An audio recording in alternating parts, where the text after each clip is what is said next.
What is up, my fellow andronauts? In this video, I'm going to share with you something you might not know about 5-alpha reductase. When I say like why your 5-alpha reductase is suppressed, I'm not talking about you're using some kind of 5-alpha reductase inhibitor. It's not about inhibitors. In this video, it's about something else that is suppressing your 5-alpha reductase. And actually, a lot of older individuals already have the suppressed 5-AR that might be leading to symptoms. I don't even know this. All right, so you guys want to know what it is? Before I show you, I have a course on how to maximize your DHT naturally. So if you want to fast track and get super androgenic and reap all of the benefits of 5-alpha reductase, get that course. Links in the description below. Let's dive into this video. The true reason is 5-alpha reductase is methylated. Leave in the comments who guessed that. Who knew about that 5-alpha reductase could be methylated? What does that even mean? So you might know about methylation, the methylation cycle, SAMe, donate methyl donors onto stuff, right? So methylation is a process that can regulate enzymatic functions, for just one example. But before I get into the juicy stuff, let me show you this.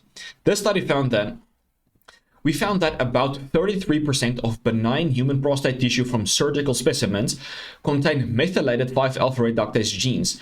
We were able to extract DNA from 36 or 37 tissue samples, and 10 of these, 28%, did not express the 5-alpha reductase protein at all.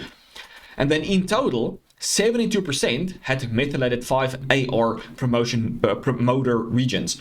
So basically, what they actually found was that only about 33 to 28% had no expression of 5-AR, no expression. But up to 72% of people had methylated. What that means is that your 5-AR can be methylated, which reduces its action. So the more methylated it is, the more it will be suppressed. So you don't know where you are on that spectrum, right? It could be slightly methylated, halfway methylated, fully methylated. So you don't express 5-AR at all in the prostate. And this can lead to low levels of DHT. So basically, this is what it looks like. This is unmethylated DNA of 5-alpha reductase. And then you have this DNA methyltransferase. This is the main enzyme that starts methylating the 5-AR that completely shuts it down. So you're not converting any testosterone into DHT. So why is this happening? You might be thinking. First, the reason is the methylation of 5-AR increases with age and BMI. So increased age and BMI correlates with increased 5-AR gene promoter methylation and decreased protein expression. So after undergoing gastric bypass and significant weight loss, patients experience a global decrease in gene methylation. A similar study found that weight loss after gastric bypass leads to hypomethylation of genes in skeletal muscle involved in metabolic processes and mitochondrial function. So basically, once you lose weight, you reduce the inflammation, that enzymes can be demethylated. So their functions become upregulated, right? So you cannot reverse your age. At least you cannot age younger. You're not Benjamin Button.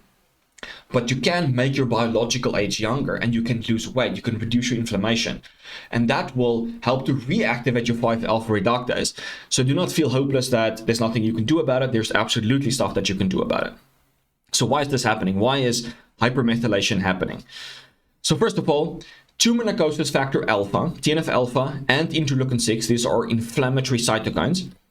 They activate the nuclear factor kappa B and signal transducer and activator of transcription 3 signaling pathway, STAT3, which then upregulates this DNMT1 expression, which is the DNA methyltransferase, which then methylates your 5-AR.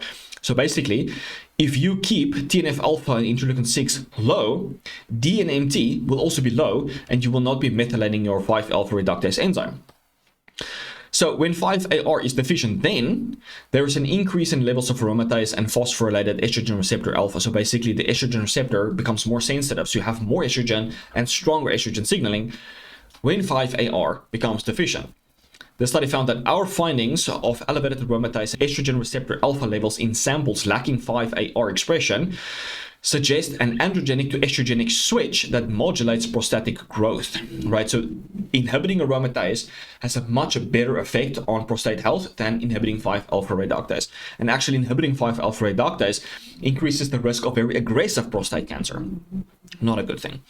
All right, so let's talk about TNF alpha antagonists. Here's just a long list. I will run through them. But basically, the point is you want to make sure your diet's on point, you have no inflammation, you have no nutritional deficiencies. So it's always going to come down to two things. Minimize oxidative stress, replenish your nutritional deficiencies. Those are the two main things you ever have to focus on.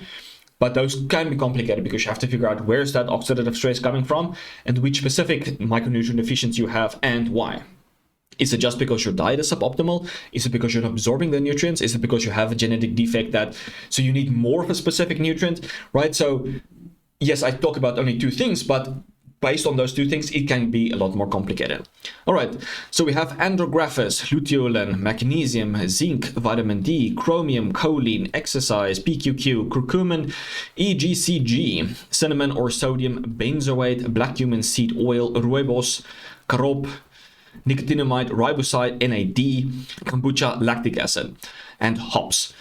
So I would not specifically supplement hops because there's a compound that's extremely estrogenic in it, but these are just a few of the ones. But you can see, like, I would really focus on like magnesium, zinc, vitamin D, chromium, choline, exercise, like the stuff that you can get from food. Just make sure your diet's on point and you have no gut issues, because a lot of inflammation is coming from the gut. So if you optimize gut health, you don't accumulate environmental toxins, for example, and your diet's on point, your TNF alpha will be low. All right, and then we want to look at DNMT inhibitors. So let's say you are overweight and you have inflammation. So what can you do to prevent this hypermethylation of 5-AR? So you can inhibit DNMT and EGCG, curcumin found in turmeric. So I don't really like using only curcumin because the absorption bioavailability is extremely low, but you can bypass this by using a supplement called Cura White. I will link that for you guys in the description. It's a modified version of curcumin. It's dihydro or tetrahydro curcumin that your body can actually naturally make, but the bioavailability of that kind of curcumin is much more bioavailable, right? All right, resveratrol found in red grapes. Now, I'm also not a big fan of resveratrol, and I have an article about resveratrol. I will link that for you guys in the description. Quercetin found in fruits and vegetables. So just to recap, the way you prevent hypermethylation of 5-alpha reductase: don't become overweight. If you're overweight, focus on losing that weight. Fix oxidative stress.